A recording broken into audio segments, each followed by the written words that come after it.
दोस्तों 2025 का बिहार विधानसभा चुनाव अब नजदीक है। महज अब 6 महीने से भी कम का वक्त बचा हुआ है। देखिए, तमाम राजनीतिक पार्टियां जो हैं वो अपने स्तर से तैयारियों में जुट गई हैं।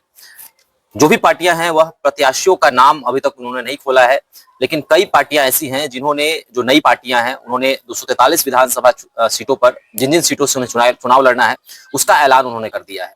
बड़ी पार्टियों की बात की जाए, भाजपा, जेडीयू, आरजेडी, तो ये तमाम पार्टी जो हैं वह अपने अपने क्षेत्रों में, यानी कि 243 विधानसभा के क्षेत्रों में सर्वे कराने का काम भी जो है उन्होंने शुरू कर दिया है। और जिस विधानसभा सीट पर जो भी प्रत्याशी 2020 में जीते हुए थे, उनके पूरे कार्य की मॉनिटरिंग की जा रही है और देखा जा रहा है कि उन्होंने अपने क्षेत्रों में काम किया या नहीं किया, या फिर जनता की राय क्या है, जनता का मूड क्या है, क्या जनता चाहती है कि वहां से कैंडिडेट बदले जाएं। बातचीत करेंगे। हमारे साथ मेरे सहयोगी रत्नेश पांडे मौजूद हैं। रत्नेश, कैसे देखते हैं? खबर आ रही है कि बहुत सारी पार्टियां जो हैं कुछ प्रत्याशियों के नाम को काट सकती है, यानी कि कुछ विधायकों का टिकट कट सकता है। बिल्कुल बिल्कुल, आपने सही कहा शुभम, और आपने ठीक कहा कि जो जो पार्टियां हैं, चाहे एनडीए गठबंधन हो या फिर महागठबंधन हो, ये सभी जो गठबंधन है वो एक सर्वे करा रहे हैं।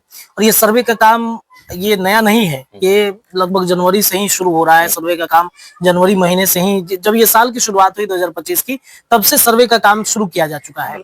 जनता दल यूनाइटेड अपना अलग सर्वे करा रही है, भारतीय जनता पार्टी का एक अलग टीम है जो दिल्ली से आती है। हमने सुना साउथ के भी कई टीम है जो इस वक्त बिहार के अलग अलग क्षेत्रों में जाकर सर्वे कर रहे हैं।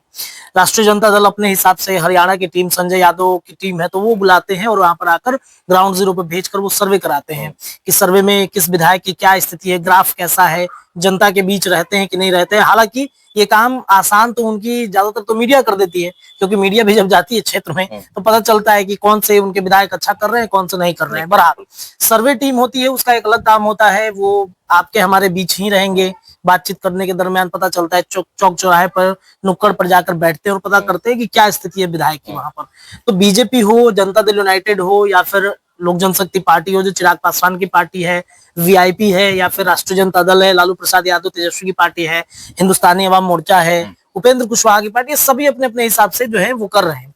लेकिन यहाँ सवाल ये उठता है कि बीजेपी को अपना मुख्यमंत्री बनाना है, इसके लिए भी चर्चा हो रही है कि कौन से मुख्यमंत्री बनेंगे। सवाल ये है कि राष्ट्रीय जनता दल में तेजस्वी यादव को अपना मुख्यमंत्री खुद बनना है, तो वो भी अपने हिसाब से सर्वे करा रहे हैं। और आपने देखा कि सी वोटर्स के जब से आंकड़े आए हैं कि तेजस्वी यादव की पहली पसंद जो है वो सी वोटर्स के, वो तेजस्वी यादव ही बन रहे हैं। इसके अलावा कल ही की खबर मैं आपको बता रहा हूँ कि 18 से 30 साल के बीच के जितने युवा हैं उनकी पहली पसंद इस बार तेजस्वी यादव है। और इस बार आपको बता दें शुभम जी कि जो यही 18 से 30 साल के वोटर्स है, 18 साल वाले आज अभी तो नए नए वोटर्स बनेंगे, मुख्यमंत्री उनको बनाना है, तो ये वोटर्स बेहद निर्णायक हैं, चाहे वो भारतीय जनता पार्टी के लिए हो, चाहे वो चिराग पासवान के लिए हो, चाहे वो तेजस्वी यादव के लिए। तो इन युवाओं के वोटर्स पे जो है वो उनकी पकड़ है। अब वो खत्म हो गया सिलसिला कि आप कहिए कि 2005 के पहले कुछ था जी, 2000 वो खत्म हो गया। अब जो नए युवा पीढ़ी के लोग आए हैं वो तो तेजस्वी यादव को देख रहे हैं, वो तो ये देख रहे हैं कि उन्होंने नौकरी दे दिया, वो तो ये देख रहे हैं कि तेजस्वी यादव बेहद युवा है। और चूंकि यादव का वोट बैंक एक बड़ा वोट बैंक है, एक निर्णायक वोट बैंक होता है बिहार में, तो यादव के जितने सारे युवा वोटर्स आएंगे वो क्या तेजस्वी यादव की तरफ नहीं जाएंगे, वो थोड़ी बीजेपी से ये हो जाएंगे। लालू यादव के हमेशा वो वीडियो वायरल होता है कि यादव कभी टूटने वाले नहीं है। यादव सच में कभी नहीं टूट सकते हैं, चाहे भारतीय जनता पार्टी कितना गोवर्धन पूजा के दिन कार्यक्रम कर ले, चाहे कितना भी मंत्रिमंडल में यादव नेता को भर दे, लेकिन यादव वोट बैंक टूटता नहीं है कभी बीजेपी से। एक आध जगह अपवाद है, क्षेत्र का वहां पर प्रभाव पड़ता है तो वो टूट सकता है वहां पर, लेकिन 100% आ जाए ये संभव ही नहीं है, मुझे ऐसा लगता है बिहार में। पर ये जो सर्वे का काम हुआ है इसमें एक खबर ये आई है कि बीजेपी, राष्ट्रीय जनता दल, इसके अलावा कांग्रेस, इसके अलावा जेडीयू, ये तमाम जो पार्टियां हैं जिनके विधायक हैं उनमें से लगभग मुझे लगता है कि 30% विधायकों का टिकट इस बार कटने वाला है। बीजेपी के 22 ऐसे विधायक हैं जिनका टिकट कट रहा है, ये लगभग तय है। ये विधायक के कानों तक ये बात पहुंच चुकी है और वो तिलमिलाए हुए हैं, वो अवसर खोज रहे हैं। और हारे का सहारा जनसुराज की तरफ हो जाएंगे। एक बड़ी उनकी जो है उनके लिए एक बड़ा प्लस पॉइंट हो सकता है कि जनसुराज उनके लिए, दरवाजा जनसुराज तो भाई तो सबके लिए खुला है। प्रशांत किशोर कहते हैं कि वैसे लोग को हम जोड़ेंगे तो जनसुराज के पास हो जाएंगे। ये 22 विधायक हैं, इनमें से कुछ विधायक ऐसे हैं, आपको याद होगा कि नीतीश कुमार का जब फ्लोर टेस्ट 2024 में, इस जनवरी के महीने में जब फ्लोर टेस्ट होना था, नीतीश कुमार को एनडीए की तरफ आना था, तो इसमें बीजेपी के ऐसे विधायक थे जो भाग रहे थे, जो नहीं चाहते थे कि नीतीश कुमार भारतीय जनता पार्टी में आए और फ्लोर टेस्ट फेल कर दिया जाए। हम अपना समर्थन, हाँ, लेट से भी पहुंचे थे, कई लोगों के नाम है, नाम क्या लेने, नाम की लिस्ट भी हम आपको बताएंगे, दर्शकों को बताएंगे, लेकिन दर्शक जानते हैं कि हम किनकी बात कर रहे हैं। तो ये 22 विधायक इस वक्त टेंशन में है, परेशान है, क्योंकि उनका टिकट लगभग कट चुका है। उनके कानों तक ये बात पहुंच चुकी है कि इस बार टिकट कट रहा है। उनका क्षेत्र में ग्राफ भी कम है। उनका क्षेत्र में इसलिए ग्राफ कम है कि वो सिर्फ और सिर्फ राजधानी पटना में रहते हैं, या तो दिल्ली रहेंगे, नहीं तो कहीं बिहार भ्रमण पर निकल जाएंगे, मतलब क्षेत्र छोड़ देते हैं। जीतने के बाद पूरा एकदम क्षेत्र छोड़ दिया, सिर्फ पटना में बैठ के मीडियाबाजी करते हैं। छपास का रोग उनको है, उनको अखबारों में छपना है, उनको मीडिया में खाली बयान देना है और बयान के माध्यम से अपने जो है जनता के बीच में रहना है। इसके अलावा चलिए, जेडीयू के लगभग 5 से 10 ऐसे विधायक हैं जिनका टिकट लगभग कटना तय माना जा रहा है। जेडीयू में भी ऐसे विधायक जो नीतीश कुमार के फ्लोर टेस्ट में फेल करना चाहते थे, उनका टिकट लगभग नीतीश कुमार ने काट दिया है।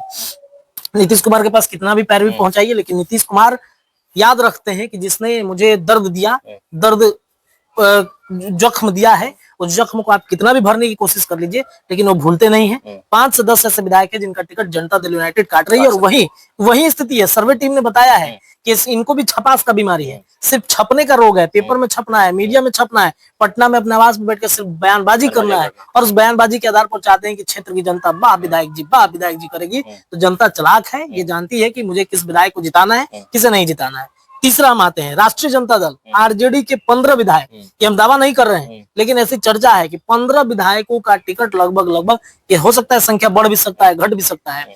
तेजस्वी यादव ने, आपको याद होगा कि तेजस्वी यादव ने कहा था कि इस बार टिकट हम काटेंगे, बहुत सारे लोगों का टिकट काटेंगे, बहुत सारे लोग हमारे रडार पर हैं, हम सबको देख रहे हैं, और युवाओं को ज्यादा मौका तेजस्वी यादव इस बार देना चाहते हैं।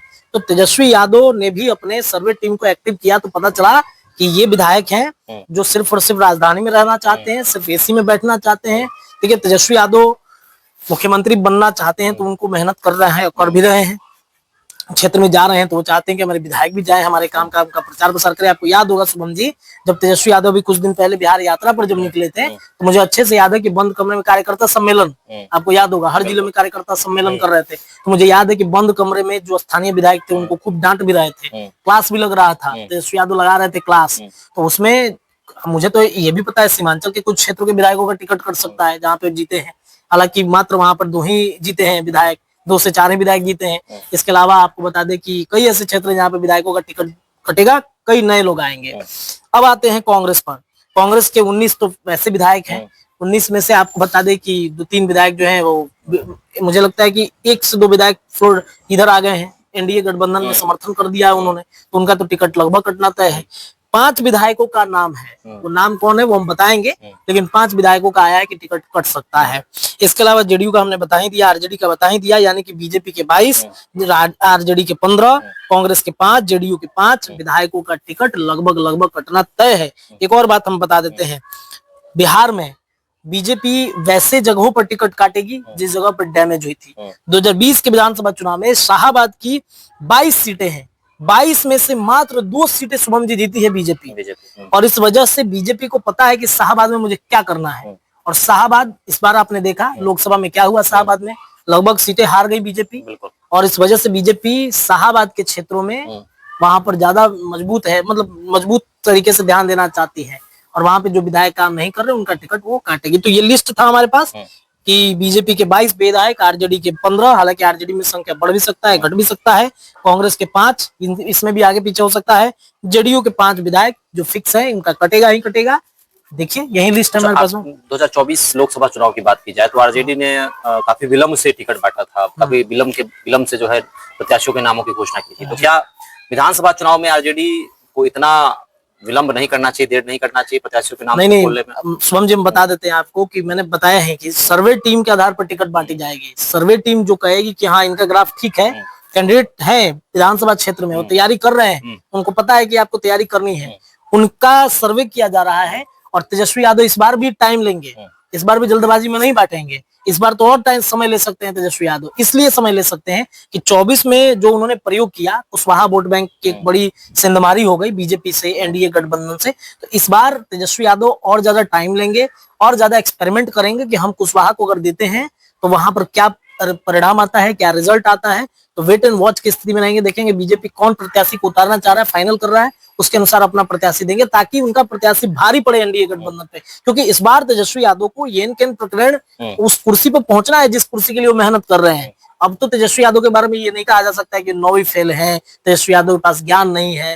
तेजस्वी यादव एक परिपक्व नेता बन चुके हैं, 2 बार डिप्टी सीएम रहे बिहार में, उनको पता है बिहार सरकार कैसे चलानी है, नीतीश कुमार के छत्र छाया में रहे 2 बार। तो ये अब नहीं कहा जा सकता है। तेजस्वी यादव मुझे लगता है कि अब की बार थोड़ा सा और समय लेंगे, सर्वे के हिसाब से वो टिकट बांटेंगे।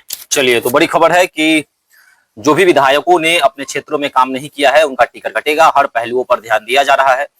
इस बार आरजेडी भी सोच रही है कि कहीं भी किसी भी कीमत पर हमें कॉम्प्रोमाइज नहीं करना है, ऐसे प्रत्याशियों को नहीं खड़ा कर देना है जिन प्रत्याशियों का नाम क्षेत्र में कहीं ना कहीं लोग नहीं जानते हैं, उनका वह जो है 5 सालों में उन्होंने काम नहीं किया। और ऐसे भी प्रत्याशी जो कि हारे हुए प्रत्याशी हैं और वह जो है अपने क्षेत्रों में काम नहीं कर रहे हैं लेकिन टिकट की चाह रखना है, वैसे प्रत्याशियों का भी टिकट कट सकता है, यानी कि वैसे प्रत्याशियों को भी आरजेडी टिकट नहीं दे सकती है।